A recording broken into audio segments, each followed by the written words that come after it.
Well,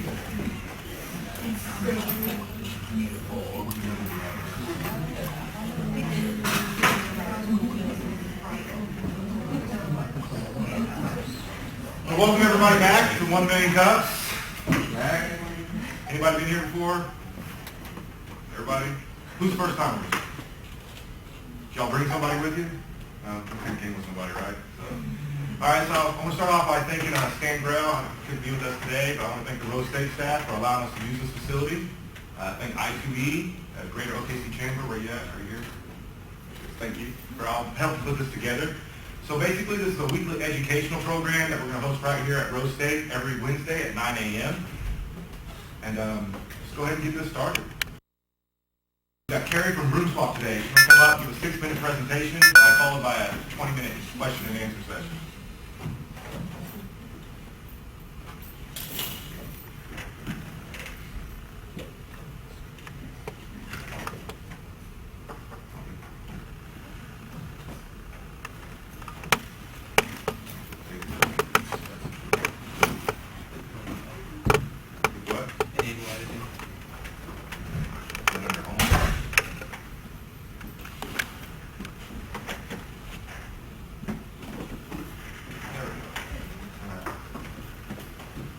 Hey guys, my name's Carrie and I'm a senior at the University of Oklahoma and also the founder of Room Swap. So Room Swap began in November 2013 as a small lease takeover service at OU. Since then we've saved students $24,000 as well as pivoted the company into a tech startup.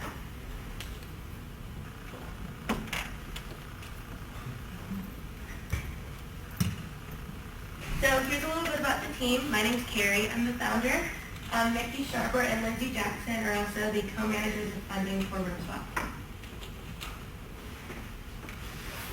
So imagine this, a college market that doesn't capitalize on students' needs. That's very hard to imagine. If you look at any college town, what you'll see are dozens of complexes owned by maybe 4 to 6 parent companies. These parent companies offer 10 to 13-month leases that not only upcharge students, but raise rent almost every academic year. Remember that scene in The Little Mermaid where Ariel basically signs over her soul? That's how students feel when they're signing housing leases. So what happens during one of these 10 to 13-month housing leases when a student graduates or studies abroad? Well, I can tell you exactly what happens. They're stuck in a housing lease that has the potential to cost them and their parents thousands of dollars. What Room Swap does is connect someone like a graduate who needs to get out of a lease with a student like an incoming transfer or a freshman with someone who needs housing on our mobile platform. A student that needs to lease housing can post their space as well as where it's located, the layout, the rent, and connect with the student on their campus. So when they post their rent, what they can do is show the rent reduction, which basically says, if you take over my lease and it's $500 a month, I'll give you $50 a month. This makes the rent of the apartment complex, or this makes the rent of the space compete with the apartment complex's rent. So a student who needs to lease housing can go on our mobile platform, input their preferences, and then find a database of housing based on their needs. Let's say they've already had a complex in mind. They can look up the complex and find rent that's actually cheaper than what's offered directly by the complex. Earlier in the year by students, but because they also include cash incentives. So why are we doing this? Room Swap was created to give students the autonomy to fix their housing needs by utilizing their campus community. We're trying to give students power back in a manipulative housing market. Instead of students utilizing shady real estate agents and big-time complexes whose biggest concern is the bottom line, or shady websites like Craigslist that are extremely unsafe, we have Room Swap. Millennials love the internet. They totally embrace it, but in an increasingly digital age, we still value our safety. So for students that need to lease housing, such as graduates and study abroad students, we're seeing about 1.8 million students graduating every year and almost 300,000 students studying abroad every year. Based on what we've done with our company and numbers that we've calculated, see about $2.3 billion in wasted rent just from these students right here, as well as $31.3 million in potential revenue if we were able to help about 75% of them who would possibly need our help. Students that need housing, like transfers and freshmen, we did some market research on a few of the schools, huge schools in the United States, and we saw that not only do they need housing the most in December, May, and August, but just as group of students has the potential to make $800,000 in potential revenue for room swap. So our income model is pretty simple. If you need to lease your space, it'll be between $15 to $20 depending on the university you go to. Of course, OU would have a different price point than NYU, so that's why there's kind of a slight difference. If you need to find available housing, it's completely free.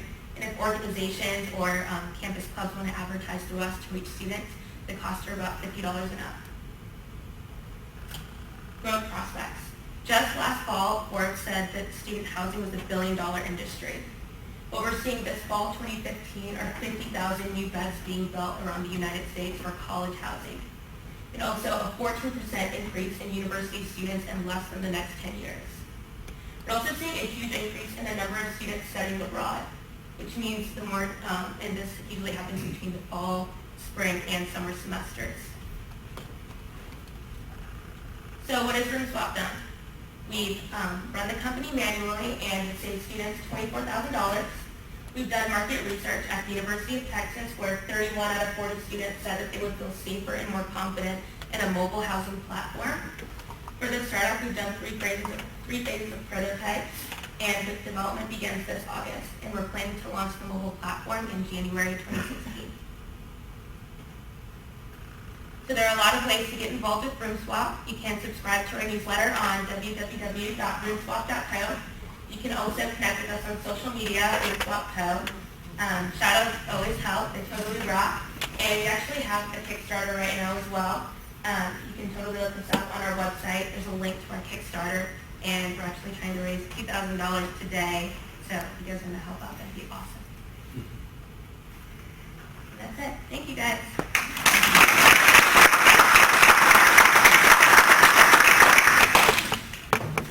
Questions? I thought most leagues had said that you can't sublet, or at least one of our time in college did. So how do you get around that, or does that make it not an option for room swap? Yeah, so college towns, actually I did some market research in Atlanta as well, and we kind of saw the same problem where a lot of complexes don't allow subletting, and then basically what we do is if they wanted, we could blacklist them on our site and students just couldn't sign up that complex or address. But any college town that doesn't allow subletting, for the most part, we just likely wouldn't expand there. We haven't had that problem in Norman and Austin so far though, so we're hoping there are more college towns like that. You were saying that I definitely agree with the Craigslist because you're not the horse source of that. But how are you guys going to be safe in the Craigslist? So what we're doing is that a student needs to sign in with their OU or UT EDU email. And with my email, I can only access the available student housing on my campus through students. And that's what's going to make it a lot safer. Okay, so you're a senior now, Yes. so you're graduating. Mm. What's your vision? Are you going to stay in Norman and run this, or how are you expanding this? What's going to happen? I'm planning to stay in Norman for at least the next 2 years, and this is definitely not like a college project or anything like that. I'm definitely dedicated to doing this, and I want to expand it nationally and see where it goes.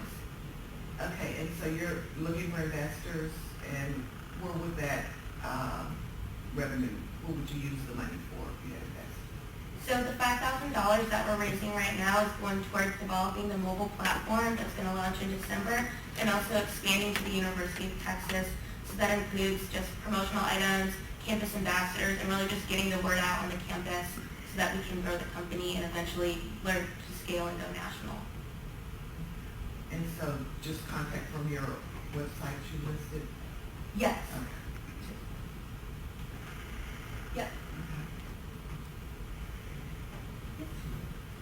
Can you talk a little bit about, you said you've done prototypes, what those have been, or how you tested it? So the prototypes we have, I can kind of show you. So here they are. And the company before was run manually, and right now what we have is an MVP on our website where students can fill out their housing information still, and then connect with other students on their campus through us. So we basically just send over their information and let them connect and chat. And when we get this mobile platform going, they'll be able to chat on the mobile platform and connect with each other and fulfill their housing needs on the platform. We do have an MVP going with about 30 students, and we've had about 50-ish in the last 2 months that need to get out of housing. But you have already made some swaps. Yes, and we've also made some swaps. We've made about a few dozen swaps in the last few years. What is your what's your website framework based on? It's on Wix. Yeah, so it's pretty, I just made it myself, and so that's how we've been running the company for the last 2 years. But with our new website, we're planning to do it, we're not exactly really sure what it's going to be on yet, but it's going to be developed. So. Tech guy. What's your E3's background? So my background is in entrepreneurship, and so is Nikki's. And then and then Lindsay's background is in communication and politics. I feel like the 5,000 for development, I think that might be a little low. I think we probably need close to about 50,000. Yeah, we definitely need a lot more money. We're all kind of new to the whole Kickstarter campaign, don't really know how it's going to go, so we're kind of just testing the waters right now and seeing how much we can raise. We definitely plan to exceed the $5,000 though. That's a great idea. Thank you so much. Do you have anything set up for if one of your swaps goes bad? So right now on our platform that we have, student doesn't pay the $100 to $200 fee until the swap is done. So right now it's a pretty low risk investment. But on our actual platform, the student can stay on as long as they want once they pay the fee, and they can just keep trying to do swaps and trying to sell their space to students that need housing. We're really giving students the autonomy to fix their housing problems. We're not coddling them and giving them the exact swap. So, How are you advertising on campus? Are you using it only social media, or are you using campus newspaper? How are you getting word out to students? it's mostly been word of mouth. I've done some Facebook advertising. We have a Facebook housing page, which I've posted on there, and different groups that only students are allowed on. And that's about it. I just have really good friends that bring the word out. I've done a few lawn signs in the last few months and a few flyers maybe a year ago, but it's grown from word of mouth. So you might have already said this, but how are the students paying, how does their payment process work? Is it through your app, or is it a monthly check, or?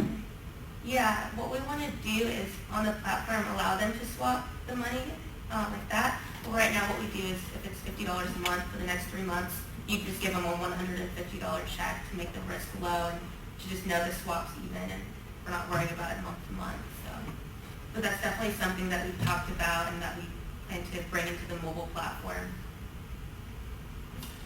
Have you done any sort of competitive analysis? Do you know who your competitors are? Yes, there's one startup called CribSpot. The only difference between them is that I could access University of Kentucky, University of Michigan, any university that I want. You can also sublet your space, but there are landlords on the website as well. We're trying to be as student-based as possible, only allowing students to post. Can I follow up with that? Yeah. Have you looked into any IP, any intellectual property to kind of protect your idea? I really want to patent the algorithm for matching students in the database, but we're still looking into it, and I have to speak with my developer a little bit more about it and kind of see what we can patent and what we can't. But that's definitely something we want to do before we launch. People can't just take it. Yep. What is all the information that people have to give to sign up? To sign up, so if you need to lease your space, you put in your apartment complex or the address if you live in a house, your space layout, rent as well as rent reduction, number of roommates, and then a few images. So that when a person needs housing, they can just scroll through, see information on their space. Do they have, will they give their name and all that information? What personal information do they have to give? their university email and possibly their phone number, but that's about it. Yes. What kind of liability do you guys face if, say, someone leases a lists a lease on there that they weren't allowed to sublet or something like that, and then the lease is broken or different things like that? What's your kind of role in that? So up front, we're going to tell students like, hey, you need to contact your landlord, make sure that you can sublet. But also in our terms, we plan to just say like, hey, we're not liable for this. We're simply a platform that connects students. And once you get your swap and we say congratulations, we let you know to go straight to your landlord and figure that out. So we're kind of just backing away from the responsibility of the actual swap and just having a platform. What steps do you take to facilitate suitability of roommate selection? So we're allowing students on the chat feature to kind of ask questions, send additional images if they have any curiosity about maybe the pets in the house or the roommates.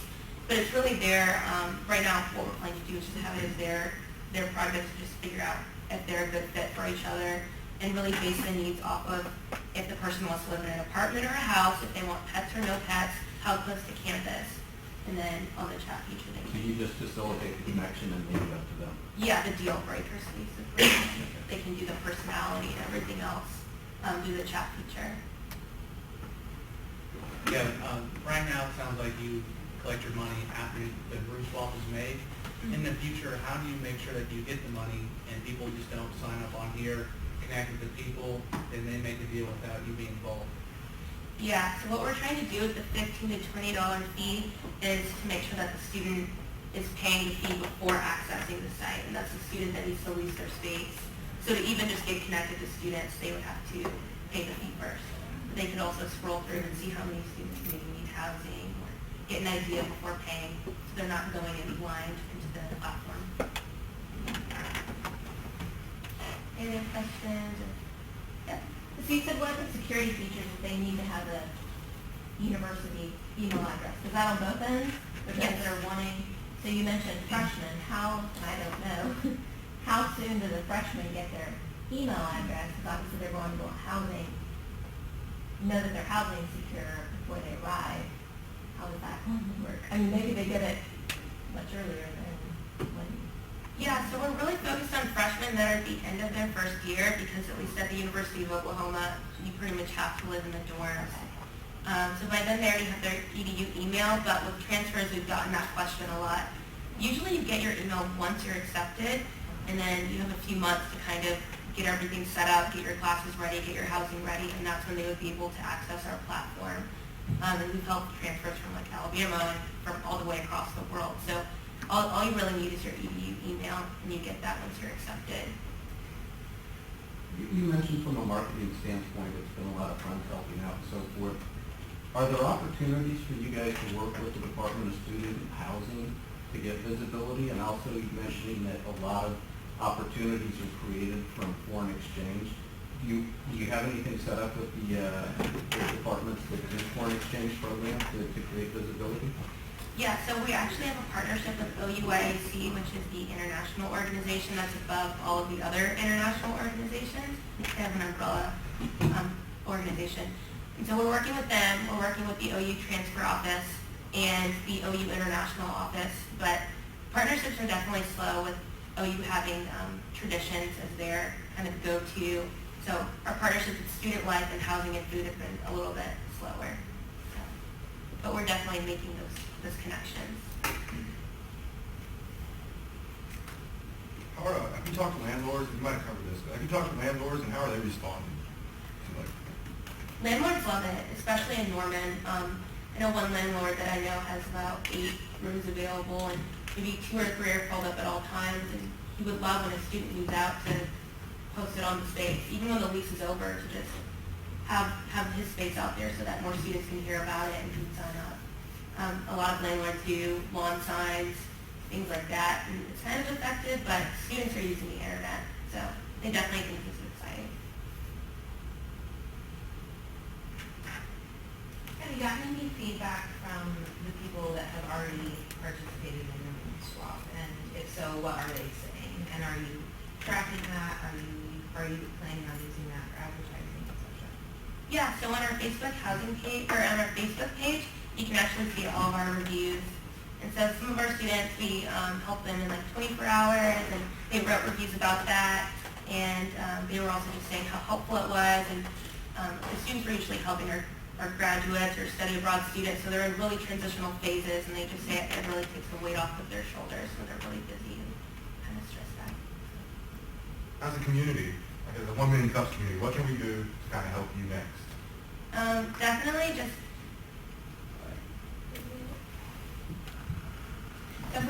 getting on the website, checking it out, any feedback, even if you just want to email it later, is awesome. Subscribing, following us on social media, and of course our Kickstarter's up, so any sharing of that or help with that is awesome. Thank you for coming up and presenting. Thank you guys.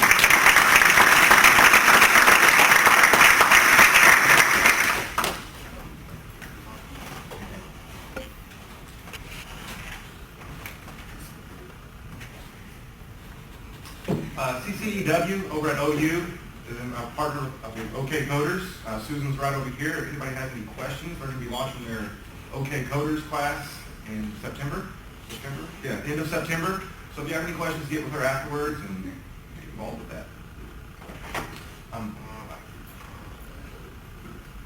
Also want to thank Ron up there, Periscoping from the OKC Entrepreneur Group. Thanks, Ron. I'll send you a bill.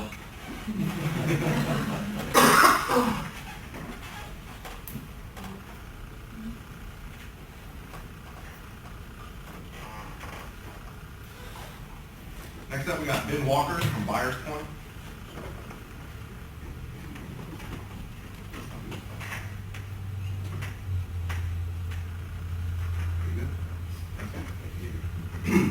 I feel all official with the microphone and everything. So you guys ready to give me some hard questions after this? Excellent. All right, so my name is Ben Walker. I'm the founder and owner of the Byers Point. So the Byers Point is a 100% online retail store.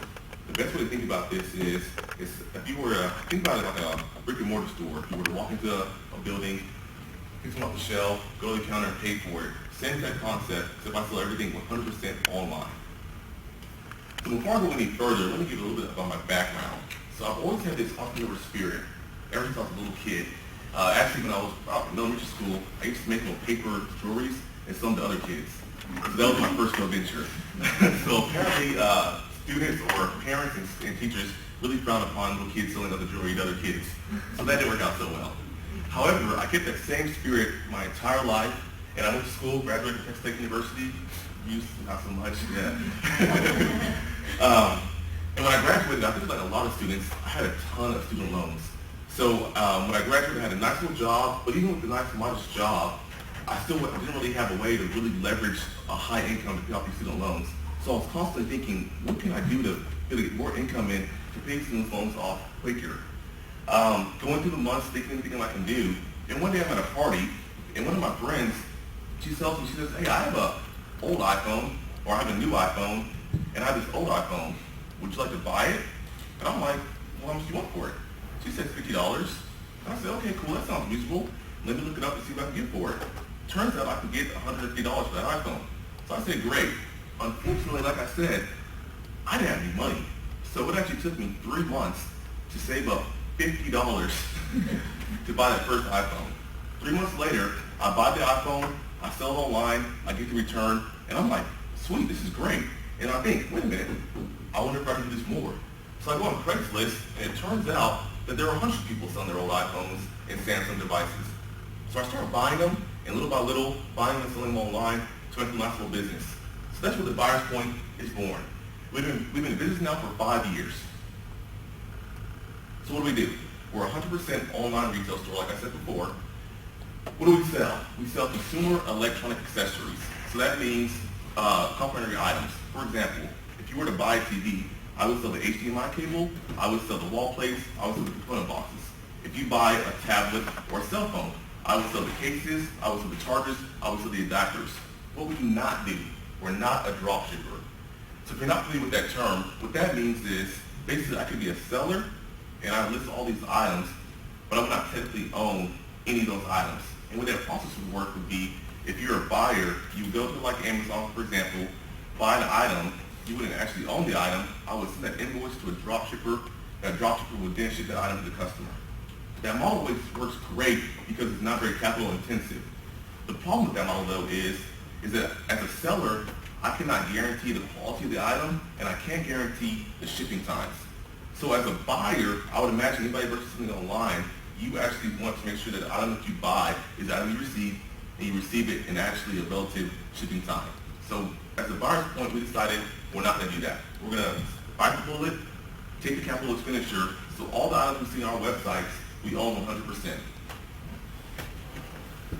Our focus is going to be the small electronic accessories, and there's a reason for that. If you were to ever go into like a Best Buy, a Walmart, or Radio Shack, and you ever bought a case or a cable, and you guys know that these items are extremely marked up. And really, quite frankly, there's no reason for it. It's just really to get a higher profit margin. So what we figured out was, we can go directly to the vendors, buy the same exact items, mark them a little bit more, so we're profitable. However, give a huge discount online, so our buyers get a huge discount when they buy our items. Any item you see on our website will be the least expensive item you can find it anywhere in the nation. Guaranteed. So where do we sell? We sell on Amazon and on eBay. We have our website, thebuyerpoint.com, but that's more just for professionalism. So say I'm reaching out to a new vendor or you're a buyer and you're not so sure about me, you can go to my website and get a better feel of I'm actually a real person, give you a better comfort zone, so when you buy something online, it makes you feel a little bit better. The market industry. So the e-commerce market is really taking off now. So it's been expanding about 10% annually for the last 5 years, and it's projected to grow over 10% annually for the next 10 more years. Right now, in the U.S. alone, it's projected to be about $320 billion in online sales, and by 2018, it's expected to be $420 billion. However, I'm not a very greedy person. If I can get just a small piece of that, I'll be very happy. So as I said before, we've been in business for 5 years now, going in our 5th year currently now. The first 2 years was really trying to put a system in place, figure out a model that really works, and after that, we kind of just took off. So for the last 3 years, we've been growing at a rate of about 50% plus every year for the last 3 years. Next year in 2016, for the first time, we're going to hit $1 million in annual sales. Projected to do $5 million annual sales by 2020. So, like I said, here's where I sell, here's my contact information. That is it.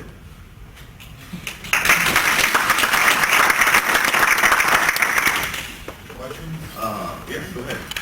If you guys are kind of similar to Amazon, do you ever plan to devise its own marketplace online that will compete with Amazon as opposed to being Amazon? Yes and no. So Amazon is the leader in online selling. Especially right now, that's our cash cow. So we most traffic when you look online, you go on Amazon. So we're going to utilize that. However, we are planning on building our website just simply because if we can do our algorithms correctly, then we can get the sales that would normally go to Amazon to us and not pay the fee. It's so straightforward. Why is no one else doing this? Yeah, it's great, right? It is very straightforward. When I tell people what I do, they're like, that can't possibly be real. And yeah, it is.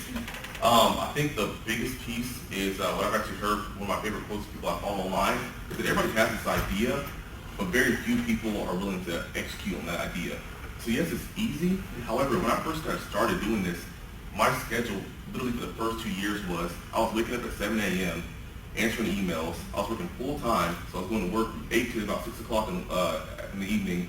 I stopped taking lunches. I would go home to my lunch breaks and pack up, come back home. After work, I was actually in the NBA at the same time, so I do school work about 9, and then from 9 to 1 a.m., I would do more packaging. And I did it every single day, no vacation, no friends, no nothing, for 2 years. And it's that kind of determination you have to have to be successful in business, and most people are not going to do that.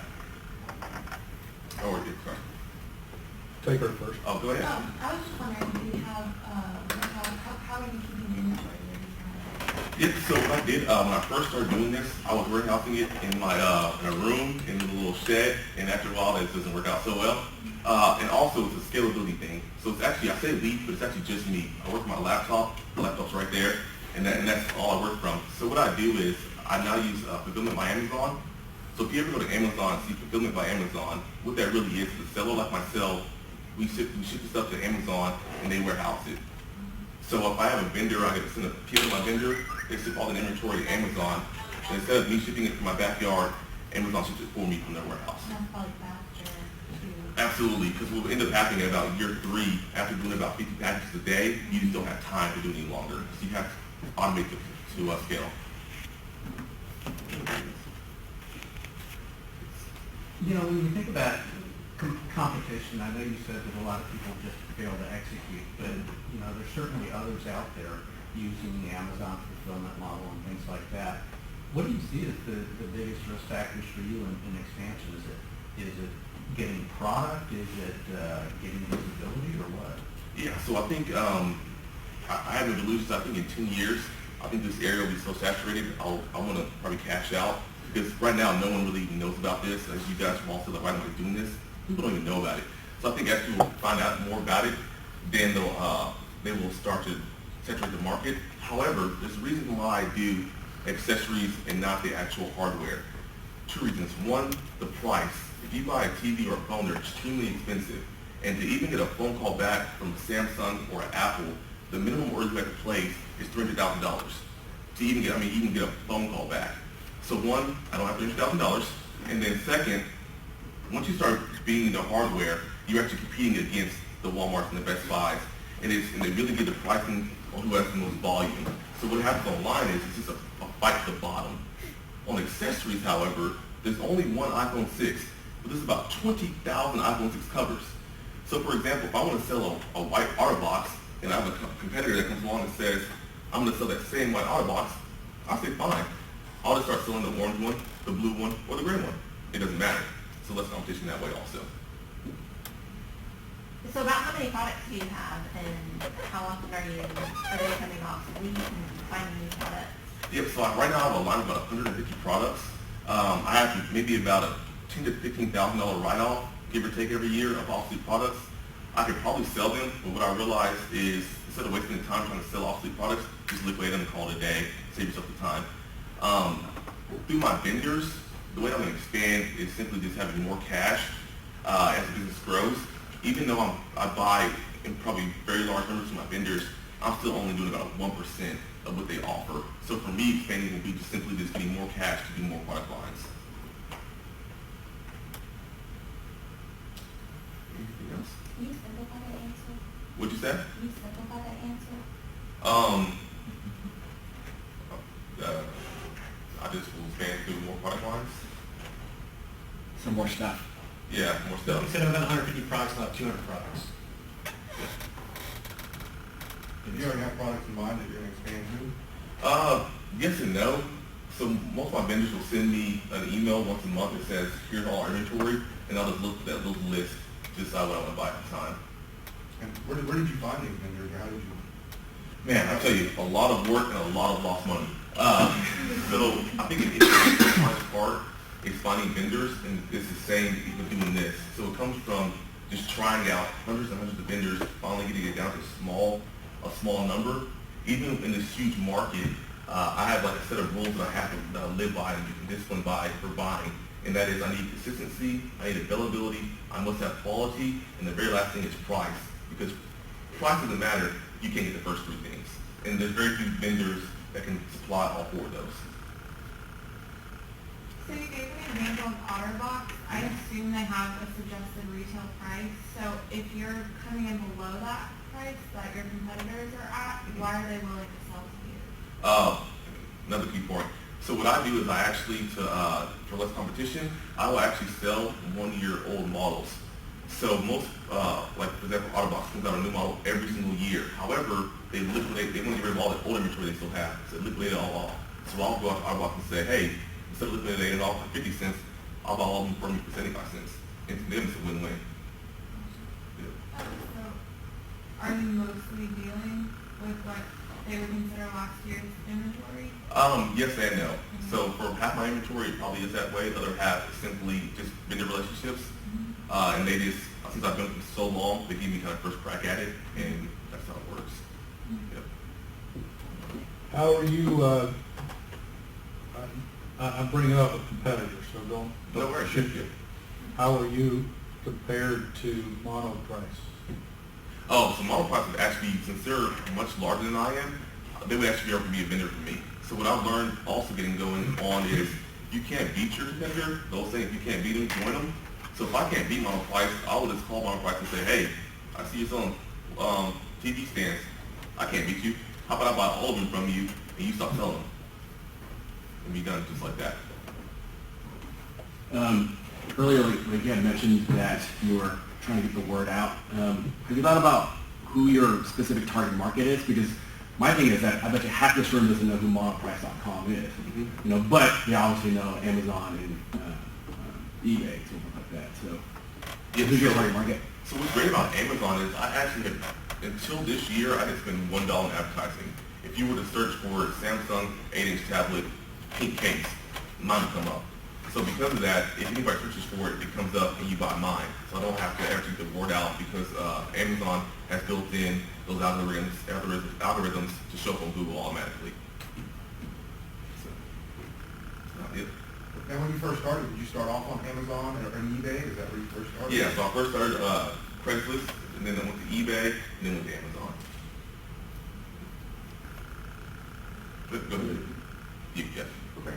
So kind of jumping off of his question, since you're saying that Amazon provided that information, did they give you demographics and things of what your target market would or could be if you did focus on any specific area? Or Not really. What they basically say is, man, it sounds so simple, but all that I care about is if people are buying my item. So I haven't done any kind of like market analysis. All that I care about is selling frequency.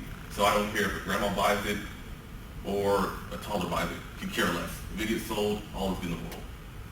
So, Have you considered Rakuten and Alibaba? Sitting who? Rakuten and Alibaba. No, I'm sure with them, but I have not considered them.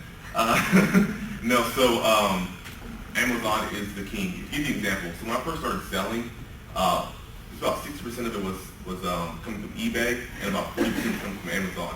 And now it's completely shifted to where now about 95% of my sales come on Amazon and only 5% come on eBay. Amazon has completely destroyed the online retail market. Go ahead. We'll talk later. Yep, that's fair enough. What are kind of, I guess, the legal implications, or how do you get started by having a completely online retail kind of deal? Like, what do you have to go through to get that all set up and approved and whatnot? Man, what an awesome question. So it's so funny. Every time, and this is how I know it's a new market, anything that has to do with business risk, when I talk to people, is like this completely foreign concept. So even when I was filing for this in LLC and I was going to the office, they were like, well, you're the first person that ever come to us and said you're going to do this. So they had no idea how to even set it up. So I had set up basically as a wholesaler, and that was really it. And that's not what I would consider technically what I do. And then business insurance, or those stores, or through loans, or through credit cards, they're all just completely like, we don't know what to do with you. So what we're going to do is give you a small loan starting out, and if it works out, we'll just increase that loan. So, yeah. Is that it? Hey, those are good questions. Nobody, yeah, awesome.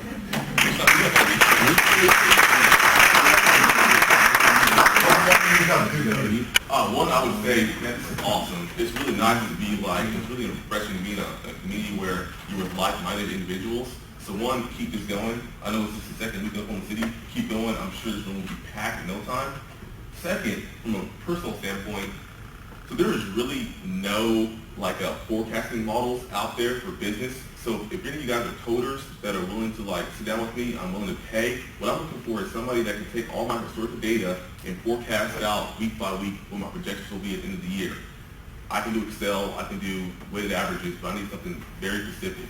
So if any of you are out there are coders, let me know. Awesome. We finished a little early today. I want to thank everybody for coming out. And check us out on social media, on Facebook, Instagram, Twitter. Like us, follow us, all that stuff. And that's it. Feel free to sit around and mingle for a little You get access to the video. You show the 30-second video. 30-second video. Go to YouTube. They just put it out. They actually want to start playing it in the beginning, but they just give us one feel what, You, sir? yeah, to do 1 million cups or one. I didn't find out about the last one. I was like, I didn't find out about the last one myself.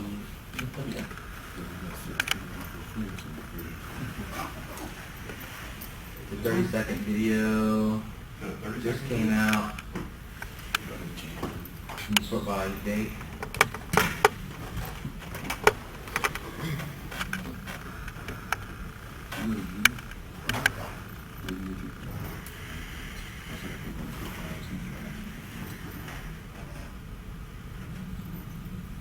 Maybe. I don't think the active ones are, 1 hour ago? Where at? That's,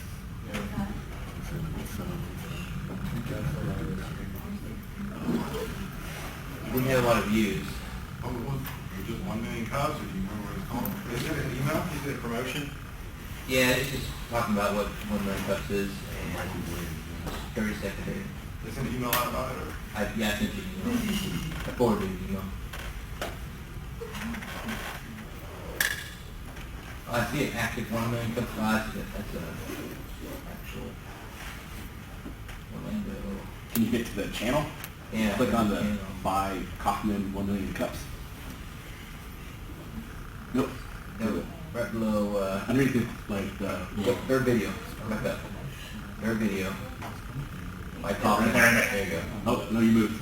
Not it? And I click videos. Tab videos. Figure anything out? It's 1 million cups, 30-second promo. There you go. 5 days ago, it had 45 views. It's 30 That's seconds. cheating, knowing that no 30-second promo? Yeah, that's what it's called. You want it? Oh, yeah.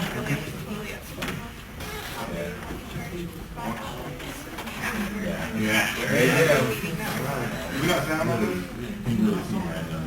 Because even when people come We to got sound on this? Should be, yes. I guess, I figure out how much value I'm offering that person, there's some weird formula in my head, it's very. Sounds Yeah, good. it's very all the time.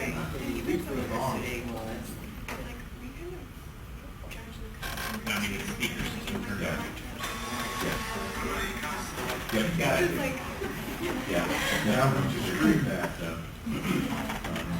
Yeah, I don't think we have sound. I can play the video. a lot of it is like, trying to figure out how much value. Yeah, we'll show it next week. But everybody has to come back so you can see this video, all right? Hey, Zach, for those who haven't been here before, why don't we just take a few seconds and describe, if they know somebody who has a startup, would be interested in presenting, what you do about that, what we're about, how often we meet, things like that. Definitely. You check out 1millioncups.com/OKC. So if you guys know any entrepreneurs or any startups that you want to see up here, you want to have them come up here and present, that's where you can go. 1 Million Cups OKC. You can send an email to me, Zach Robb at Crowdfund Genius. So, yeah, I mean, that pretty much covers it, right? Pretty much covers it. All right, well, thank you all for coming. So, you can go drink some coffee. Thank you, Rose Bank, for providing coffee.